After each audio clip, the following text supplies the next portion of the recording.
एक बात बताओ, तुम्हारे साथ कभी ऐसा हुआ है कि रात में सोने से पहले तुमने कहा कि कल से सुबह मैं जल्दी उठूंगा, कल से जिम जाऊंगा, कल से पढ़ाई करूंगा, कल से फोन कम चलाऊंगा, कल से अपने ऊपर काम करूंगा, और उस टाइम तुम्हें सच में लगता है कि हाँ इस बार एकदम पक्का। मतलब उस टाइम तुम झूठ नहीं बोल रहे होते, तुम सच में बदलना चाहते हो। तुम्हें पता है कि तुम्हें क्या करना है, तुम्हें यह भी पता है कि अगर ऐसा ही चलता रहा तो नुकसान किसका होगा। फिर सुबह होती है, अलार्म बजता है, तुम अलार्म बंद करते हो और अचानक से तुम्हारे अंदर से एक आवाज आती है कि यार आज रहने दो, कल से पक्का करेंगे। अब एक चीज ध्यान देना कि रात में जो इंसान बोल रहा था कि मुझे अपने ऊपर काम करना है, मुझे अब अपनी जिंदगी बदलना है, वही इंसान सुबह बोलता है कि आज रहने दो, अब कल से करेंगे। अब सवाल ये है कि रात वाला तुम सही थे या फिर सुबह वाला, क्योंकि दोनों तो तुम ही हो। फिर ऐसा क्यों होता है? और यही चीज मुझे सबसे ज्यादा इंटरेस्टिंग लगती है कि हम में से ज्यादातर लोगों को पता है कि हमें करना क्या है, फिर भी हम वो करते हैं जो हम नहीं करना चाहते। हमें पढ़ना है पता है, एक्सरसाइज करना है पता है, फोन कम चलाना है पता है, टाइम वेस्ट भी नहीं करना है पता है, लेकिन फिर भी हम वही करते रहते हैं जो हम नहीं करना चाहते।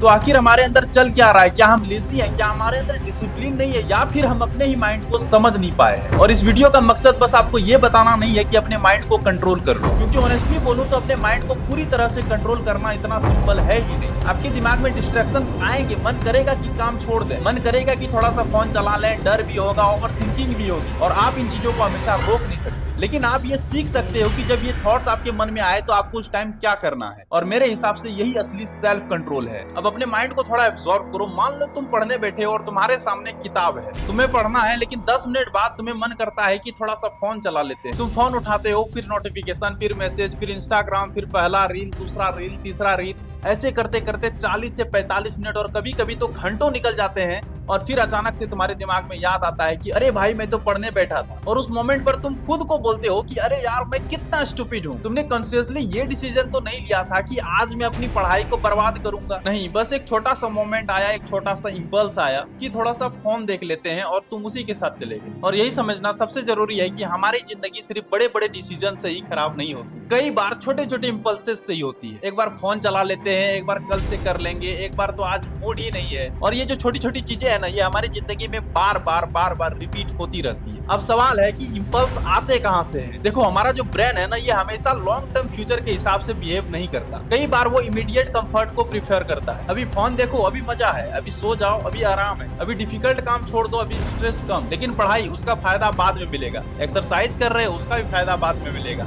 तुम कोई स्किल सीख रहे हो, उसका भी फायदा बाद में मिलेगा। यानी प्रॉब्लम ये नहीं है कि तुम फ्यूचर नहीं चाहते, तुम फ्यूचर चाहते हो, बहुत चाहते हो, लेकिन उसी मोमेंट पर तुम्हारा ब्रेन ये बोलता है कि फ्यूचर बाद में देख लेंगे, अभी थोड़ा सा आराम कर लेते हैं। और यही वो जगह है जहां हमें अपने बिहेवियर को समझना है। और यहाँ बहुत ही इंटरेस्टिंग चीज होती है, तुम्हारा जो ब्रेन है ना, वो कभी भी तुम्हें सीधा मना नहीं करेगा। वो बोलेगा कि करेंगे, लेकिन अभी नहीं करेंगे, थोड़ा देर बाद कर लेंगे, अभी थोड़ा ट्रेड है, अभी सिचुएशन ठीक नहीं है, कल कर लेंगे। और ये एक्सक्यूजेस इतने बिलीवेबल होते हैं ना कि उस सिचुएशन में तुम्हें ये लगता भी नहीं है कि तुम अपने आप को एक बहाना दे रहे हो, और तुम्हें उस टाइम पे सच में लगता है कि हाँ अभी नहीं कर सकता। और यही वजह है कि अपने माइंड को ऑब्जर्व करना इतना इंपॉर्टेंट है, क्योंकि जब तुम अपने अंदर ये पैटर्न देखना शुरू करते हो, तब पहली बार तुम्हें ये समझ आता है कि अच्छा ये तो हर बार ऐसे ही करता है ना। अब एक चीज और समझो कि बहुत सारे लोग कहते हैं कि मेरे दिमाग में बहुत सारे थॉट्स आते हैं, मैं ओवर थिंकिंग करता हूँ, मेरा दिमाग कंसंट्रेशन नहीं कर पाता है, और इसी के चक्कर में लोग और ज्यादा ओवर थिंकिंग करने लगते हैं, और फिर वो अपने थॉट्स से लड़ना शुरू कर देता है। वो अपने दिमाग में क्या करते हैं, वो और ज्यादा सोचने लगते हैं कि नहीं ये चीज मेरे दिमाग में नहीं आना चाहिए, ऐसे थॉट्स मेरे दिमाग में नहीं आना चाहिए, मुझे ये नहीं करना है, और इसके चक्कर में वो और ज्यादा ओवर थिंकिंग करने लगते हैं, और ज्यादा सोचने लगते हैं। लेकिन प्रॉब्लम ये है कि थॉट्स को फोर्स करके हटाना हमेशा काम नहीं करता। अब तुम्हें मैं एक सिचुएशन देता हूं कि तुम अगले 10 सेकंड तक एक सफेद हाथी के बारे में मत सोचो।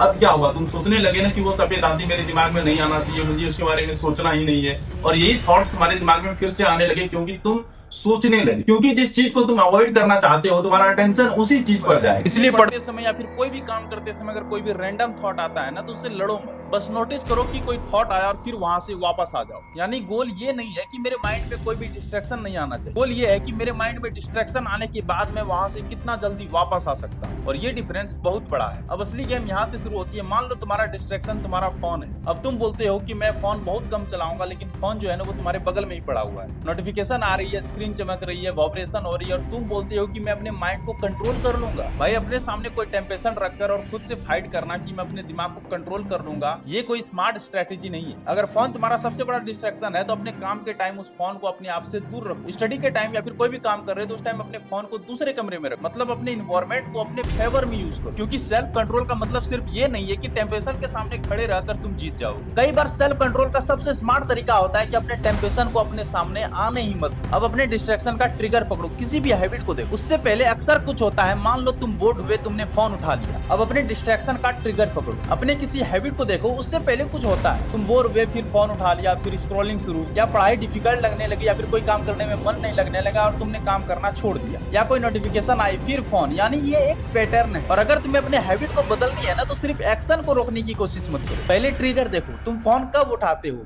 क्यों उठाते हो, किस फीलिंग के साथ उठाते हो, किस सिचुएशन में उठाते हो। और ये सवाल जितने सिंपल लगते हैं ना उतने ही पावरफुल हैं, क्योंकि जिस दिन से तुमने अपना पैटर्न पकड़ लिया, तुम अपना ऑटोमेटिक बिहेवियर को कंफ्यूजन डिसीजन में बदलना शुरू कर देते हो। अब एक और प्रॉब्लम है कि हम अपने मल्टीटास्किंग को बहुत ही ज्यादा इंपॉर्टेंस देते हैं। हमें लगता है कि हम एक साथ पढ़ भी सकते हैं, फोन भी चला सकते हैं, गाना भी सुन सकते हैं, मतलब हम मल्टीटास्किंग कर सकते हैं। लेकिन फिर होता क्या है, 5 मिनट पढ़ाई, फिर नोटिफिकेशन, फिर मैसेज, फिर यूट्यूब, फिर किताब। मतलब तुम्हारा जो अटेंशन है ना वो एक जगह टिक ही नहीं रहा। इसीलिए एक सिंपल सा चीज ट्राई करो कि एक टाइम पर एक ही काम करो। अगर तुम पढ़ाई कर रहे हो तो सिर्फ पढ़ाई करो, तुम वीडियो बना रहे हो तो सिर्फ वीडियो बनाओ, तुम स्क्रिप्टिंग कर रहे हो तो सिर्फ उसी के बारे में सोचो, अगर तुम स्क्रिप्ट बना रहे हो तो सिर्फ स्क्रिप्ट बनाओ, उसी के पीछे दिमाग लगाओ। और अगर एडिटिंग कर रहे हो तो सिर्फ एडिटिंग करो। और उसी टाइम पर अगर माइंड बोलता है कि थोड़ा सा फोन चला लेते हैं तो उस टाइम तुरंत फोन चलाने की जरूरत नहीं है। उस टाइम ये नोटिस करो कि मेरा जो माइंड है वो मुझे डिस्ट्रैक्शन दे रहा है, वो मुझे फोन चलाने पर मजबूर कर रहा है, क्यों। और फिर वहां से अपने काम पर आ जाना है, जो काम तुम कर रहे थे। और यही सबसे बड़ा प्रैक्टिस है। लेकिन यही हम एक और गलती करते हैं, हम बहुत ही बड़ा टारगेट बना लेते हैं कि कल से अब 8 घंटे पढ़ाई करूंगा। अब ऑनेस्टली बताओ कि अभी तुम बिल्कुल भी नहीं पढ़ रहे हो और अचानक से तुमने एक टारगेट बना लिया कि कल से मैं 8 घंटे पढ़ाई करूंगा। तो क्या तुम्हारा दिमाग खुशी से बोलेगा कि चलो भाई शुरू करते हैं, अब 8 घंटे पढ़ाई करेंगे? नहीं, वो उस टाइम पे क्या बोलेगा, वो बोलेगा नहीं भाई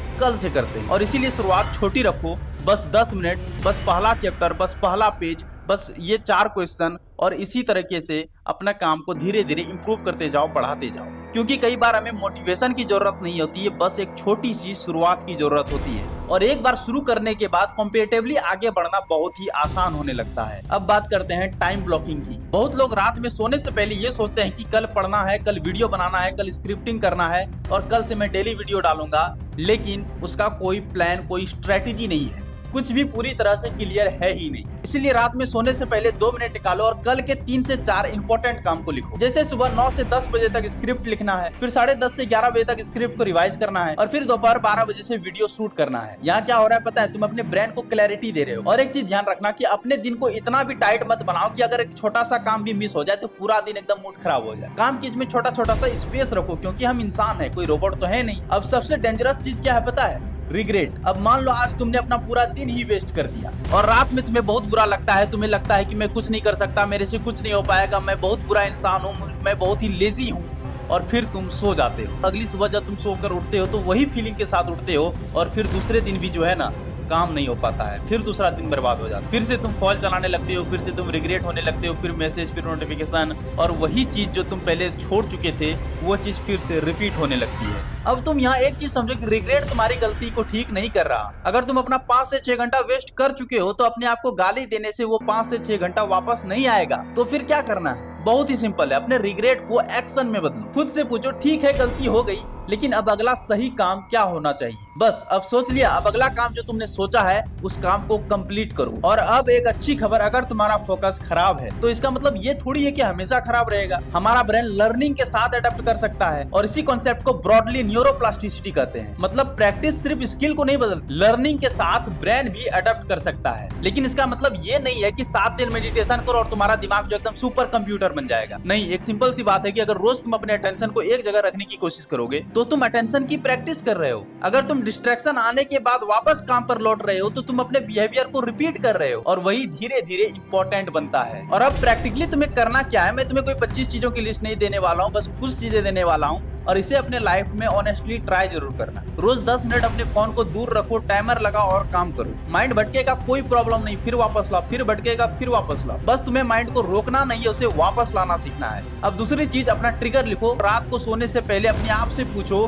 कि आज मैं सबसे ज्यादा कब डिस्ट्रैक्ट हुआ और उसे एक कॉपी में लिखो, और उससे ठीक पहले ऐसा क्या हुआ था जिसके कारण मैं डिस्ट्रैक्ट हो गया, और बस कुछ ही दिनों में तुम्हें अपना पैटर्न दिखने लगेगा। और तीसरी चीज, फोन को अपने खिलाफ नहीं रखना है। अगर पढ़ाई करनी है तो फोन को दूर रखो, और अगर जरूरी नहीं है तो नोटिफिकेशन भी बंद करो। और सोशल मीडिया को अपने फोन पर ऐसी जगह मत रखो जहां पर तुम्हारा हाथ ऑटोमेटिकली पहुंच जाता है। अपने एनवायरनमेंट को ऐसा बनाओ कि सही काम करना थोड़ा सा आसान हो जाए। और चौथी चीज, एक टाइम पर एक ही काम करो। मल्टीटास्किंग के चक्कर में अपना अटेंशन मत तोड़ो। पहले एक काम अच्छे से करो, उसके बाद दूसरे काम पर लगना है। और आखिरी चीज, रात में सोने से पहले अपने आप को जज मत करो। बस 2 सवाल करो, आज मैंने क्या अच्छा किया और कल मैं इससे ज्यादा क्या बेहतर कर सकता हूँ। लेकिन अब मैं तुम्हें एक चीज बताना चाहता हूँ कि शायद तुम्हें ये लगता होगा कि मेरा माइंड ही मेरा प्रॉब्लम है, लेकिन ऐसा जरूरी नहीं है। तुम्हारा माइंड तुम्हारे खिलाफ नहीं है। अगर बॉटम आया और उसे बार बार फोन मिला तो फोन ऑटोमेटिक सॉल्यूशन बन जाएगा। अगर कोई डिफिकल्ट काम मिल गया और हर बार तुम वहां से भाग जा रहे हो तो तुम्हारे दिमाग को वहां से भागना सबसे ज्यादा इजी लगेगा।